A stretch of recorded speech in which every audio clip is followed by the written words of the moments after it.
Hi, Jeff here with the Bennington and Elkhorn Valley Railroad. I'm just going to spend a little time this evening adding some additional track. For the most part, um, the BEVRR mostly is comprised of mainline that I've laid down using flex track. I'm at a point now where I really would like to start adding some siding. So this is actually a working railroad, and I can engage in some other activities. I'm relatively new to wiring a model railroad, and DCC in particular. And one of the things I realized pretty quickly in reading was that I'm not going to be able to just go crazy with loops and whatnot. So without adding special provisions in, I want to kind of avoid that. So I kind of have a logical. This is one big giant oval. Goes all the way around two main lines. You can see this particular train coming over here. Goes all the way around, comes back here, and so it's just one big giant circle. And one of the things I've kind of realized I probably want to do here is keep these two sides isolated, so that I don't introduce a loop if I don't have to. So one of the things I'm going to do is I'm going to kind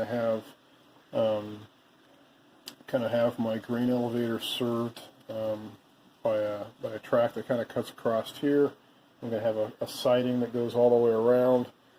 Passenger station, the Burlington station, is going to be elevated here above the track, and there'll be a passenger siding that comes around here where the train can stop and take on passengers.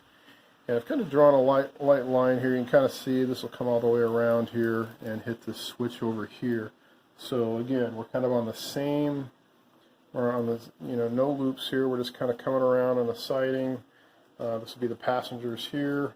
And then with these switches that I've got kind of established where I want to put them here, I'll be able to actually kind of cross over so I can have that passenger train go ahead and hook back up with the line here, and at the same time I can have this siding serving a grain elevator that kind of comes across, and he can go, and then I've got another switch here that I was going to hook up with. But again, I'm keeping them all kind of on the same side, so there's no loops involved. And then on the other side here, just kind of have not quite as useful, but just going to have a smaller siding here that will serve some industry, and then just have it kind of loop around and join back in here. Maybe future use might expand, but for the most part, I added some switches here. Maybe didn't put as much thought because I was probably thinking, again, I was going to have these big loops that I'm realizing I don't want to bother with now.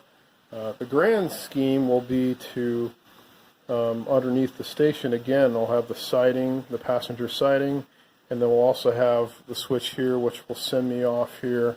And the plan is, at least initially, to have a couple of sidings here where I can have a yard where I can have some cars positioned. Much bigger plan is to have a round table. And maybe even a turntable, or I should say a roundhouse, maybe a turntable here with some additional siding, but that's much further down the line. But short term here, what the plan is, what we're going to work through is a passenger siding here, passenger siding coming across, going by the station, going through these two switches here, which again we'll have another little siding here that serves the grain elevator, which I've currently got over there, but eventually the grain elevator will be positioned here. So yeah, gonna work on that. The tools, for anyone not already familiar, these things are a lifesaver. These are just rail snippers. Work great when you're working with flex track. And then I've got, I just got a few pieces of additional flex track that I picked up from House of Trains here that I'm gonna use for doing my my siding here. So I'm gonna go to it.